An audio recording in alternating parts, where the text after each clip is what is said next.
Hey everyone, it's Eric from Mad Productions, and today we're going to be taking a look at a really awesome Nintendo NES game. But first, I've got a couple of housekeeping things to get out of the way. First, I wanted to announce the winners of my retro gaming giveaway contest that I announced during my 100 subscriber video. There was a Twitter winner and a YouTube comment sections winner. So the YouTube comment section winner was the YouTube user Charlie Cat, and the Twitter winner is the Twitter user @TentaclePurple. So I've already reached out to both of them, and I will have their retro gaming packages out at the end of the week. The other thing I wanted to do was just a couple of quick channel shout-outs. There's a couple of channels I've been watching a lot of recently, and I wanted to give them a quick shout-out. The first one is Grimster Gaming. That's a really cool channel, and they came over recently and did a game room tour and garage arcade tour, and that video is on their channel. That's a really cool video and a cool channel, so definitely check them out. Also, Top Hat Gaming Man, another great YouTube retro gaming channel. And Stika's Retro Corner. Been watching a lot of that channel as well. So definitely check all three of those channels out and give them a subscribe. I'll put little link buttons at the end of the video so you can check out each of their channels. Now that we've got that housekeeping stuff out of the way, let's go ahead and take a look at Cobra Triangle on the Nintendo NES. Alright, so Cobra Triangle. This game was developed by Rare and published by Nintendo. And here you can see we've got some bitchin' title screen music, a big ass water lizard, and a cool looking speedboat. And that's pretty much all you need to know about this game. There's really more to it than that, but it is a pretty awesome game. Now this is one that I used to play as a kid, and I didn't own it, a buddy of mine did, but we used to play the shit out of this game. And you can see it's very similar to RC Pro-Am, at least it looks that way. But it's a boat instead of a car. And you can see I'm collecting these pod things. If you look on the bottom of the screen, there's a power-up system similar to Gradius, where you can power up your gun, how fast your boat goes, you can add missiles and a shield, all kinds of stuff. It controls similar to RC Pro-Am as well. B is your accelerator and A is your fire button.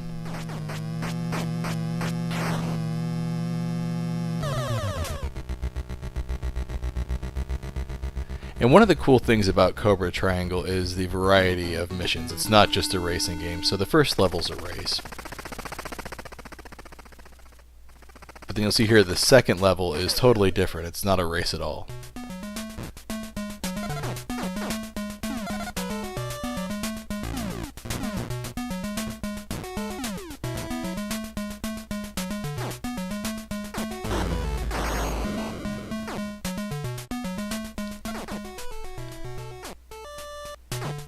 So this may seem pretty simple on its face, this level. Grab the mine, drop it off at the disposal area, rinse, wash, and repeat. But there's a few other things. You got to avoid the boat, and you can't shoot this boat. So it just keeps following you. Also, this is the first of the mine levels, so this one's teaching you the mechanics, but there are harder levels than this. That would be cool to have a bitchin' boat with a helicopter on it. Now this level's kind of like a bonus level. You want to grab these pods and try and power up your ship as much as possible. And I just found out you can't go backwards. I don't remember that from my childhood.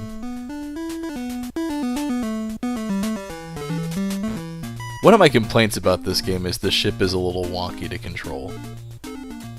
It takes some getting used to. You can see I've fired up my shot here quite a bit.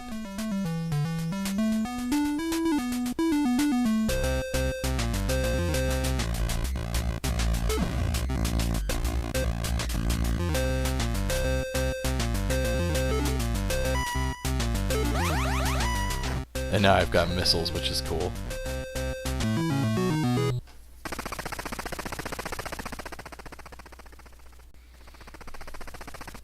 Now here's an entirely different kind of level. You have to guard the people, which means trying to keep as many of them away from these boats as possible. And you have to have at least one left when the timer runs out or you lose the level. The more you have left at the end of the level, the more points you earn, obviously. I'm just being lazy here, though. You can go chasing after them if they take off with your guys, but I just want to pass the level.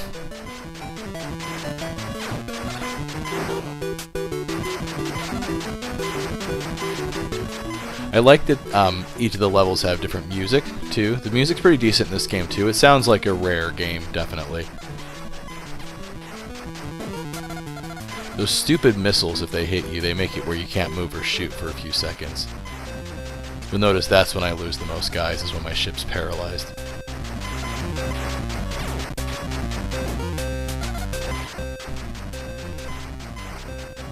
And there's more of these levels as well. Some of these level types do repeat, but they get harder and harder.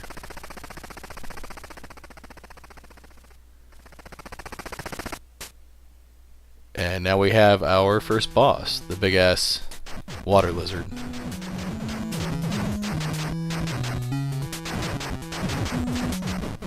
Now this boss fight was quick because I managed to power up my ship pretty good. And that's kind of a running theme in this game. You do need to get your ship powered up as quickly as possible.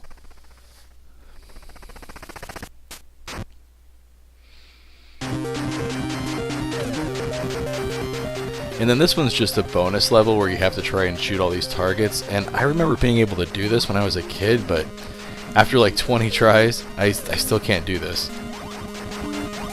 I always miss a few.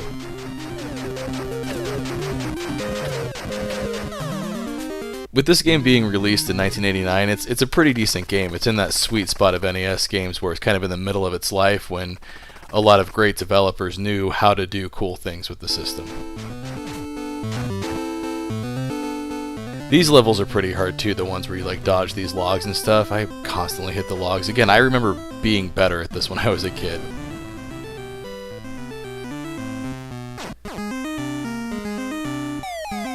And these whirlpools suck too.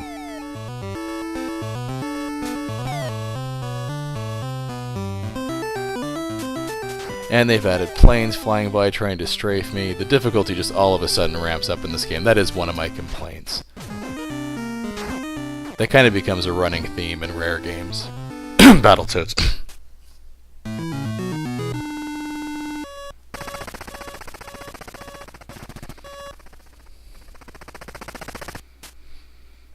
And here's something else that becomes a staple in Rare games, the bullshit level.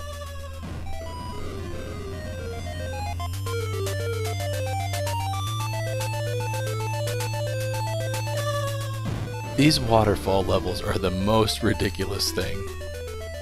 This is another reason why you want to stock up on extra guys before you get to this part.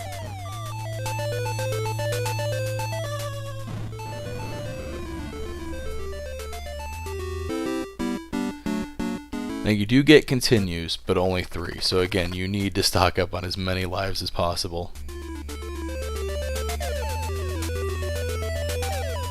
Oh, damn it.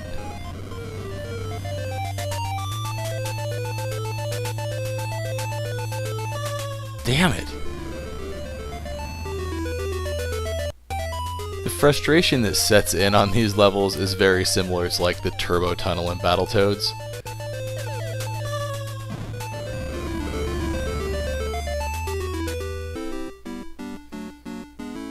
Okay, last continue. Let's see if we can do this.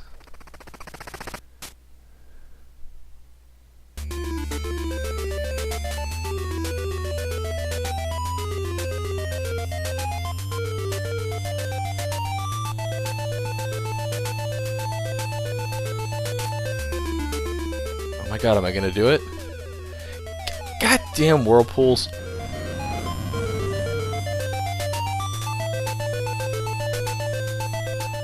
Between the waterfalls, the whirlpools, the currents, the moving ramps, the waterfall levels are some bullshit, but we got through it.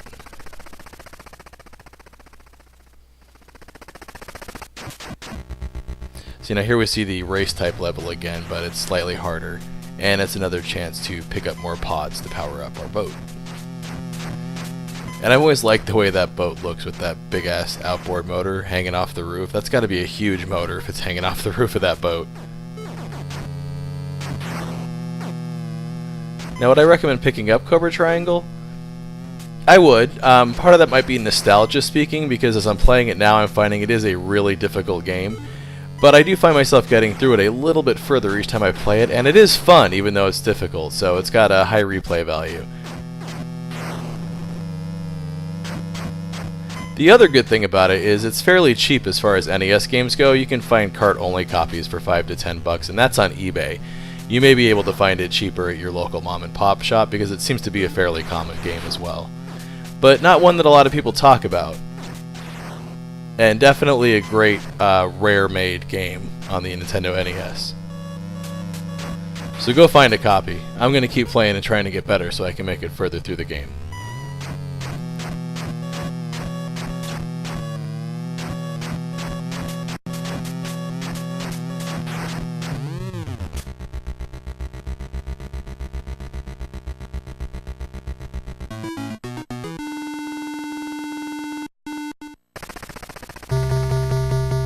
Hey, thanks for checking out my review of another rad NES game. If you like what you saw, don't forget to hit those like and subscribe buttons, and also check out my links to the social media crap down there. And also, check out one of these other YouTube channels. These are the ones I mentioned earlier in the video. And as always, thanks for watching.